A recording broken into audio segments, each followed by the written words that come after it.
Hello guys, welcome back to Shikshalytics. আমি অমিত, আশা করি তোমরা সবাই ভালোই আছো। আজকে আমাদের টপিক হচ্ছে আমরা যে এক্সেল বেসিক্সের একটা সিরিজ চালাচ্ছি সেটার আজকে পার্ট 4।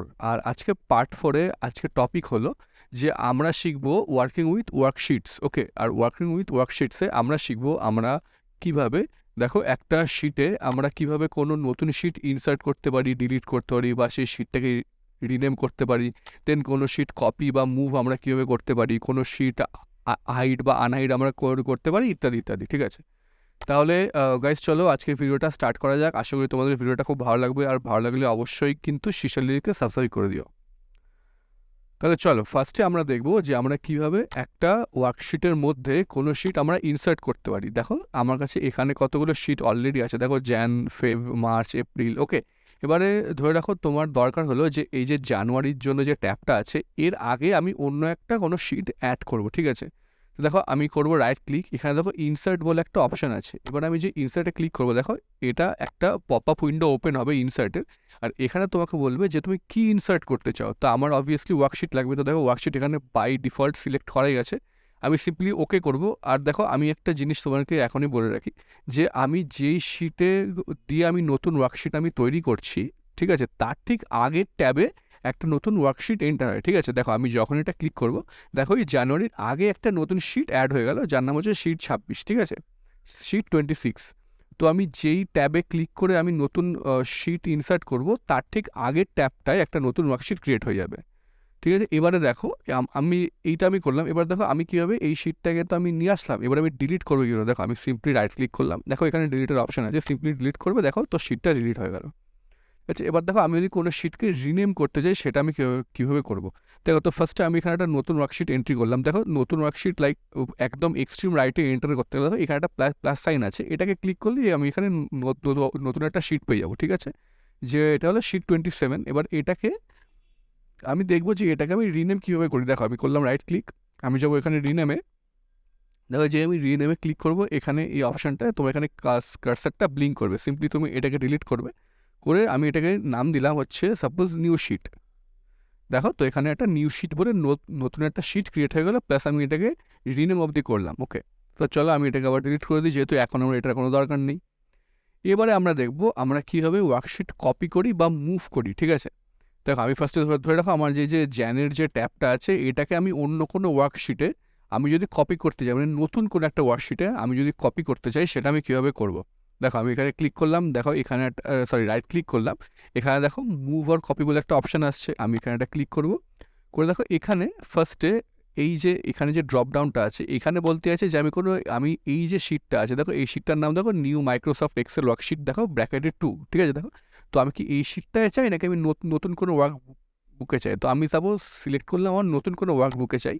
আর আমি এখানে ক্রিয়েটে কপিতে ক্লিক করলাম, যেহেতু আমার এই জ্যানটা পুরোপুরি কপি চাই ওই বুকটাই। ঠিক আছে, মানে নতুন যে বুকটা আমি ক্রিয়েট করবো সেখানে আমি করবো ওকে। তো দেখো এখানে একটা নতুন পুরো ওয়ার্কবুক ক্রিয়েট হয়ে গেল, দেখো যে ওয়ার্কবুকটার নাম হচ্ছে বুক 3। আর এখানে দেখো জ্যান ট্যাবটা এখানে চলে এলো, পুরোপুরি কপি হয়। আমি এটাকে করলাম ক্রস, যেহেতু আমার এটার কোনো দরকার নেই এখন। এবারে দেখো আমি আবার সিম্পলি এখানে ক্লিক করব, আমি করব মুভ অর কপিতে। এবারে দেখো আমি এখানে নতুন ওয়ার্কবুক কপি করবো, বাট আমি এখানে কোনো ক্রিয়েটে কপি করবো না। ঠিক আছে, যেহেতু আমার এই ট্যাবটার আমার কোনো দরকার নেই। দেখো আমি যেই ওকে করলাম, দেখো তো এটা এখানে চলে এলো। তো বেসিক্যালি আমি যে এটা কপি করলাম, কপি না করে এবারে এটা আমি করলাম মুভ। ঠিক আছে, আগেরবার আমি ক্রিয়েটে কপিতে ক্লিক করেছিলাম, তো ওটা কপি হয়ে গেল। এবারে আমি করলাম মুভ, আমি কিন্তু ক্রিয়েটে কপিতে ক্লিক করিনি। তো দেখো আমি যখন এই আগের শিটটায় যাবো, এখানে এখন তখন দেখো জানুয়ারিটা নেই, জানুয়ারিটা এখন এখানে চলে এসছে। ঠিক আছে, কারণ এটাকে আমি মুভ করলাম। ওকে, লাইক কাট অ্যান্ড পেস্ট। ঠিক আছে, কপি করলে কপি পেস্ট হয়, আর মুভ করলে কাট পেস্ট হয়। ঠিক আছে, তো এটা আমার দরকার নেই, আমি ডোন্ট সেভ করলাম। এবারে কি আছে দেখো, এবারে হচ্ছে হাইড আর আনহাইড ওয়ার্কশিট। এটা খুবই ইজি। দেখো সাপোজ আমি এই যে ফেবটা আছে, ফেবটাকে আমি সাপোজ হাইড করতে চাই, আমি করবো এখানে রাইট ক্লিক, দেখো এখানে হাইড বলে একটা অপশান আসবে, দেখো হাইড। তো আমি হাইড করলাম, দেখো তো ওই শিটটা হাইড হয়ে গেল। এবার এটাকে আমি আনহাইড কীভাবে করবো, আমি আবার এখানে রাইট ক্লিক করলাম, করে দেখো এখানে আনহাইডের অপশানটা এখন এবেল হয়ে গেছে, এটাকে আমি করবো ক্লিক। তো দেখো এখানে একটা ডায়লগ বক্স ওপেন হবে। এবারে এই ডায়লগ বক্সটা ওপেন হবে, এটার কারণ হচ্ছে যে দেখো আমার কাছে এরকম অনেক ইনসিডেন্স থাকতে পারে যে আমার একটার বেশি শিট হাইড করা আছে। তো সেটার ক্ষেত্রে এখানে যতগুলো শিট আমার হাইড করা থাকবে ততগুলো অপশান আমাকে শো করবে যে কোন কোন শিট আমার হাইড করা আছে। আপাতত এখানে আমার শুধুমাত্র এই ফেবের শিটটা হাইড করা, ওর জন্য শুধুমাত্র এখানে ফেব্রুয়ারি নামটা এখানে শো করছে। তো আমি সিম্পলি এইটাকে দেখো ওকে করব। তো দেখো এই ফেব্রুয়ারি যে শিটটা আমি হাইড করেছিলাম এটা এখন আনহাইড হয়ে গেল।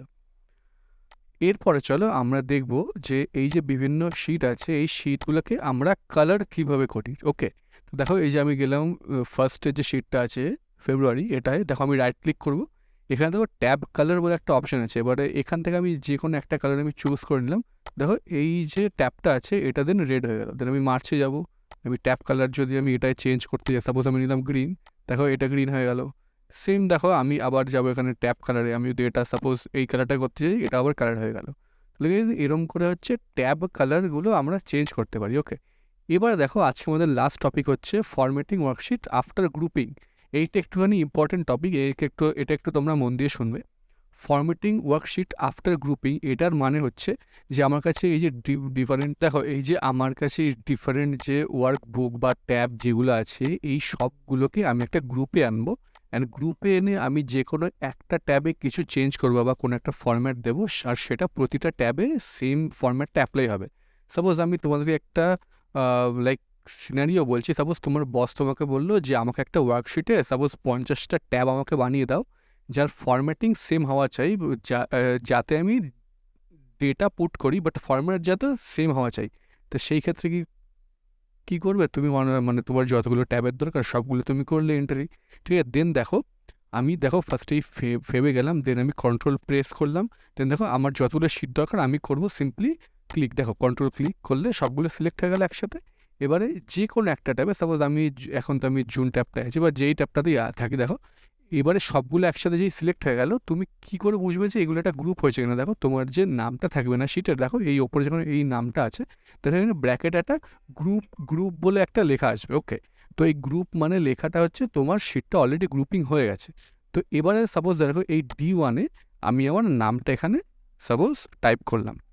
ওকে, করে ধরে রাখো এই যে নামের ফরম্যাটটা এটাকে আমি করব, ধরো আমি একটু বড় করলাম। ওকে, করে ধরো আমি এর মধ্যে একটা কালার দিলাম। ওকে, দেন আমি এটাকে বোল্ড করলাম, দেন রিক্লিক করলাম, দেন আন্ডারলাইন করলাম।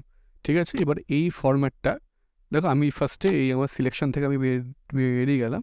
দেখো ওই সেম ফরম্যাটটা দেখো এই সবগুলো ট্যাবে চলে এসছে। ঠিক আছে, তো এইটারই মানে হলো যে আমি সবগুলো শিটকে একবারে গ্রুপ করে তার মধ্যে আমি একবারে যে কোনো একটা শিট আমি ফরম্যাট করলাম আর সবগুলো শিট হতে অটোমেটিক্যালি ফরম্যাট হয়ে গেলো। ঠিক আছে, আশা করি তোমরা বুঝতে পেরেছো। তাহলে গাইজ আজকের ভিডিওতে এইটুখানি থাক। আশা করি আমি আজকে যা তোমাদেরকে বোঝালাম তোমরা বুঝতে পেরেছো।